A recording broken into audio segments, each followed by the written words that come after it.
मैं हूँ राजेश बडारिया और कंप्यूटर फॉर क्वांट चैनल के अंदर आपका हार्दिक स्वागत है।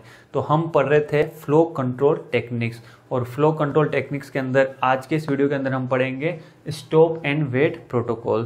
तो देखिए स्टूडेंट, अभी तक हमने क्या पढ़ लिया था, हमने क्या देखा अभी तक कि डेटा लिंक लेयर क्या कर रही है, नेटवर्क लेयर से पैकेट लेते जा रही है और डेटा लिंक लेयर का सेंडर क्या कर रहा है, उन पैकेट्स को लेके, उन फ्रेम्स को लेके बहुत तेजी से किसके पास भेज रहा है, रिसीवर के पास। धमाधम किसे भेज रहा है, रिसीवर के पास भेज रहा है। अब चाहे रिसीवर की उसकी हैंडल करने की कैपेसिटी हो या नहीं हो, इस सेंडर को कोई लेना देना नहीं है। ये क्या करता है, नेटवर्क लेयर से कंटिन्यूस फ्रेम्स लेता जा रहा है और उसको प्रोसेस कर करके किसे भेजता जा रहा है, रिसीवर के पास भेजता जा रहा है। अब देखिए रिसीवर की इसको हैंडल करने की ताकत नहीं है, तो हमें क्या करना है, ये चीज क्या मैनेज करनी है। इस फ्लो है, ये जो फ्लो हो रहा है उसको हमें कंट्रोल करना है।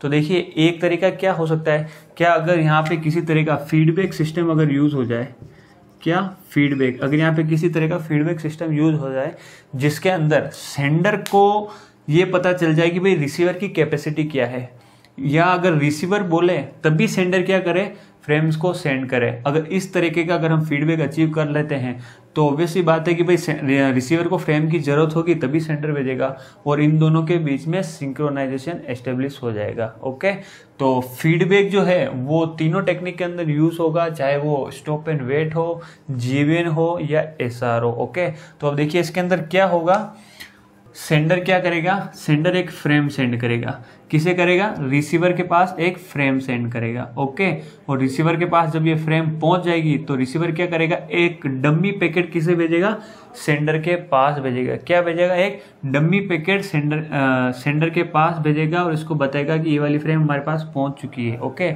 और जब तक ये डम्मी पैकेट रिसीव नहीं हो जाएगा, और वो डम्मी पैकेट क्या बोलते हैं उसको, एक्नॉलेजमेंट। जो डम्मी पैकेट की मैं बात कर रहा हूँ वापस सेंडर के पास जाएगी, उसे हम क्या बोलते हैं, एक्नॉलेजमेंट। तो जब तक वो एक्नॉलेजमेंट सेंडर के पास नहीं पहुंच जाता तब तक सेंडर क्या करेगा, स्टॉप करेगा। स्टॉप किसे करेगा, फर्दर फ्रेम को रिसीवर के पास भेजने में। तो उस फ्रेम को स्टॉप करेगा और वेट करेगा, किसका, एक्नॉलेजमेंट का। इसलिए इस प्रोटोकॉल का नाम क्या है, स्टॉप एंड वेट। सेंडर ने एक फ्रेम भेजी और जब तक उस फ्रेम का रिप्लाई नहीं आ जाता, एक्नॉलेजमेंट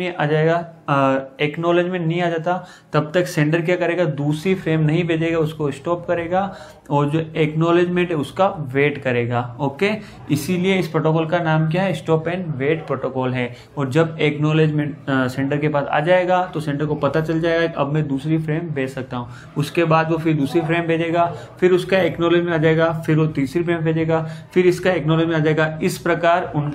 इस प्रकार फ्रेम और एक्नॉलेजमेंट का सिंक्रोनाइजेशन चलता रहेगा। ओके, तो एक फ्रेम एक एक्नॉलेजमेंट, एक फ्रेम और उसके साथ एक्नॉलेजमेंट, इस तरीके से चलता रहेगा। ओके, तो देखिए स्टॉप एंड वेट प्रोटोकॉल, यहाँ क्या लिखा हुआ है, protocol in which sender sends one frame and then wait for an acknowledgement before proceeding are called stop and wait protocol. तो वो प्रोटोकॉल जिसके अंदर सेंडर क्या करेगा, एक फ्रेम को सेंड करेगा और वेट कब करेगा, जब तक उसके पास एक्नॉलेजमेंट नहीं आ जाता। Before proceeding, further frame send करने से पहले वो क्या करेगा, एक्नॉलेजमेंट का इंतजार करेगा। ओके, तो मेरे ख्याल से स्टॉप एंड वेट क्यों नाम है इस प्रोटोकॉल का आपको समझ में आया होगा। तो इस तरीके से क्या हो जाएगा, फ्लो कंट्रोल हो जाएगा, क्योंकि ये सेंडर तभी फ्रेम सेंड करेगा नेक्स्ट जब इसके पास रिसीवर से एक्नॉलेजमेंट आ जाएगा। ठीक है, तो देखिए अब हम इसका टाइमलाइन व्यू देख लेते हैं। ओके, ये टाइम है, इस तरीके से चल रहा है दोनों का, ये सेंडर का टाइम है, रिसीवर का टाइम है। तो देखिए यहाँ पे देखिए सबसे पहले आप सेंडर क्या कर रहा है, एक फ्रेम सेंड कर रहा है किसे, रिसीवर के पास। ओके, और रिसीवर क्या कर रहा है, उस फ्रेम का एक्नॉलेजमेंट भेज रहा है किसके पास, सेंडर के पास। ठीक है, तो सबसे पहले यहाँ हम देख लेते हैं, यहाँ देखिए सेंडर क्या करेगा, सबसे पहले क्या करेगा, उस फ्रेम को आउटगोइंग लिंक के ऊपर डालेगा। तो आउटगोइंग लिंक के ऊपर जब सेंडर उस फ्रेम को पुट करेगा तो उस टाइम को हम क्या बोलते हैं, ट्रांसमिशन टाइम। क्या बोलते हैं उस टाइम, उसको हम क्या बोलते हैं, ट्रांसमिशन टाइम। वो टाइम क्या हो जाएगा, ट्रांसमिशन टाइम हो जाएगा। ओके, तो ये जो टाइम है उसको हम क्या बोल रहे हैं, ट्रांसमिशन टाइम, क्योंकि सेंडर क्या करेगा, उसको आउटगोइंग लिंक के ऊपर पुट करेगा। अब क्या होगा, वो फ्रेम कहाँ जाएगी, रिसीवर के पास। तो फ्रेम कहाँ सेंड होगी, रिसीवर के पास सेंड होगी, इस तरीके से। ओके, तो ये फ्रेम कहाँ सेंड होगी, रिसीवर के पास। तो ये जो टाइम है, ये जो टाइम क्या है, यहाँ पे टाइम चल रहा है ना, तो ये जो टाइम है ये कौन सा टाइम है, प्रोपोगेशन टाइम। ओके, ये जो टाइम कौन सा है, प्रोपोगेशन टाइम है। यहाँ से रिसीवर के पास जो जा रही है वो कौन सा टाइम है, ये वाला टाइम है, प्रोपोगेशन टाइम। इसको हम इस तरीके से बता रहे हैं क्योंकि टाइम इस तरीके से चल रहा है डाउनवर्ड। ओके, तो सबसे पहले सेंडर ने उस फ्रेम को आउटगोइंग लिंक के ऊपर पुट किया तो वो क्या होगा, ट्रांसमिशन टाइम हो गया। उसके बाद ये वाला टाइम क्या होगा, प्रोपोगेशन टाइम क्या होगा। अब रिसीवर क्या करेगा, यहाँ क्या है, ये रिसीवर है, ये क्या है सेंडर, ये क्या है रिसीवर। ओके, तो देखिए अब रिसीवर क्या करेगा, यहाँ से उस फ्रेम का क्या भेजा, एक्नॉलेजमेंट भेजेगा। क्या भेजेगा, एक्नॉलेजमेंट भेजेगा। ओके, और एक्नॉलेजमेंट भेजेगा, उसके अंदर भी कितना टाइम लगेगा, प्रोपोगेशन टाइम लगेगा। तो ये क्या हो जाएगा, प्रोपोगेशन टाइम। ओके, तो देखिए यहाँ से अगर आप देखेंगे तो ये पूरी क्या हो गई, एक साइकिल हो गई। क्या हो गई, एक पूरी साइकिल होगी भाई। एक फ्रेम को पहले ट्रांसमिट किया, फिर उसको प्रोपोगेट किया, उसके बाद उसका एक्नॉलेजमेंट आया। तो इस पूरे को हम क्या बोलते हैं, राउंड ट्रिप टाइम। क्या बोलते हैं हम, राउंड ट्रिप टाइम। और ये कितना हो गया, 2 प्रोपोगेशन। ओके, यहाँ टीपी क्या है, प्रोपोगेशन टाइम है, और टीटी क्या है, ट्रांसमिशन टाइम है। वेरी इंपॉर्टेंट है। मैंने सबसे पहला जो वीडियो बनाया था डीले इन कंप्यूटर नेटवर्क, जिसके अंदर पहले बता दिया था कि भाई प्रोपोगेशन टाइम क्या होता है, ट्रांसमिशन टाइम क्या होता है। ओके, तो ये जो पूरी साइकिल है उसको हम क्या बोलते हैं, राउंड ट्रिप टाइम। और वो क्या होता है, 2 प्रोपोगेशन। अगर हम टोटल टाइम की बात करें कि भाई टोटल टाइम कितना लगा, ठीक है, टोटल टाइम की बात करेंगे तो क्या हो जाएगा, यहाँ देखिए ट्रांसमिशन टाइम प्लस 2 प्रोपोगेशन। देखो प्रोपोगेशन टाइम एक यहाँ है और एक यहाँ है, टोटल क्या होगा, 2 प्रोपोगेशन।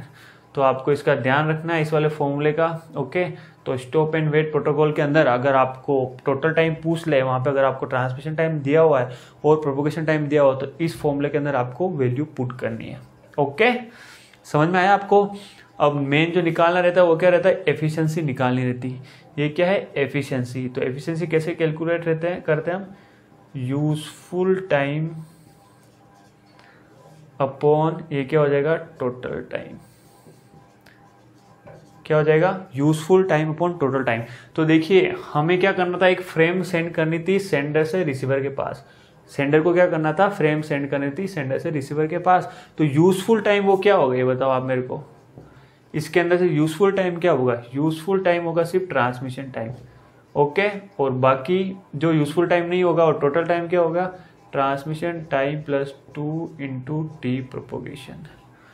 ओके, समझ में आया आपको। यूजफुल टाइम क्या होगा, भाई जो फ्रेम हम ट्रांसमिट कर रहे हैं वही वाला टाइम हम यूजफुल है।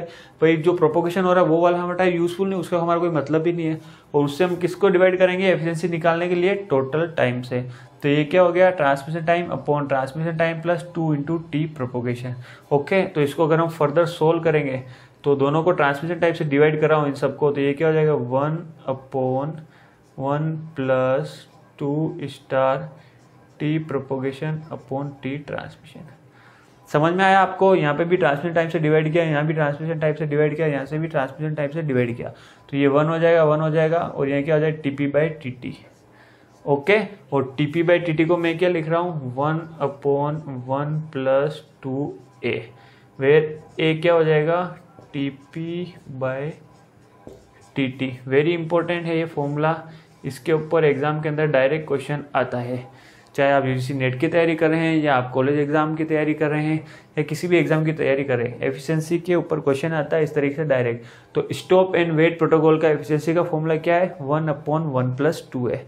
ओके, उम्मीद है आपको ये समझ में आ रहा होगा। तो आगे देखिए, यहाँ अगर अपन आगे चलते हैं तो यहाँ से एक तरह का क्वेश्चन और बनता है, इफेक्टिव बैंडविड्थ और थ्रूपुट और बैंडविड्थ यूटिलाइजेशन। ये तीनों आपको ध्यान रखने हैं टर्म्स, इफेक्टिव बैंडविड्थ, थ्रूपुट पूछे या बैंडविड्थ यूटिलाइजेशन पूछे तो उसके लिए आपको ये फॉर्मूला ध्यान रखना है। क्या होगा, length of message, okay, message size upon ये क्या हो जाएगा, transmission time plus 2 propagation.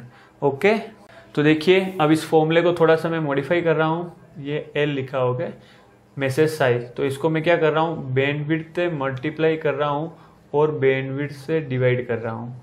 Okay, इसको मैंने क्या किया, बैंडविड्थ से मल्टीप्लाई किया और बैंडविड्थ से डिवाइड किया। क्या इस फॉर्मूले के अंदर कोई फर्क पड़ा, नहीं पड़ा। ओके, तो देखिए अगर आपको नजर आ रहा होगा तो लेंथ अपॉन बैंडविड्थ क्या होता है, इसको मैं नीचे लिख रहा हूँ। ये क्या होता है, लेंथ अपॉन बैंडविड्थ क्या होता है, transmission time upon transmission time plus 2 T propagation. और यहाँ पे क्या आ गया बैंडविड्थ। ओके, और इसको हमने अभी देखा ये क्या होता है, इस फॉर्मूले को मैं ऐसा लिख सकता हूँ। तो इसको क्या लिख सकता हूँ मैं, इस पूरे जो फॉर्मूला उसको मैं एफिशिएंसी लिख सकता हूँ, क्या लिख सकता हूँ ना, या चलिए मैं बताइए आगे ही कर लेता हूँ। 1/1 + 2 star T propagation upon T transmission. Okay, और ये क्या हो जाएगा स्टार बैंडविड्थ। तो ये क्या हो जाएगा 1/1 + 2a स्टार बैंडविड्थ। तो इसको क्या लिख सकता हूँ, एफिशिएंसी इनटू बैंडविड्थ। तो यहाँ पे अगर आप थ्रूपुट मान लेते हैं और बाकी लिखे हुए आप इसको इफेक्टिव बैंडविड्थ बोलिए, थ्रूपुट बोलिए, बैंडविड्थ यूटिलाइजेशन बोले, इसका फॉर्मूला क्या हो जाएगा, एफिशिएंसी इनटू बैंडविड्थ। क्या हो जाएगा, एफिशिएंसी इनटू बैंडविड्थ। ओके, तो एग्जाम के अंदर इसके ऊपर डायरेक्ट क्वेश्चंस आते हैं। तो नेक्स्ट जो वीडियो है इसके अंदर मैं आपको जो फॉर्मूले हैं इसके ऊपर क्वेश्चंस बताऊंगा। तो अगर आपको अच्छा लगा हो वीडियो तो प्लीज़ लाइक करें, शेयर करें और चैनल को सब्सक्राइब करना ना भूलें। Thank you.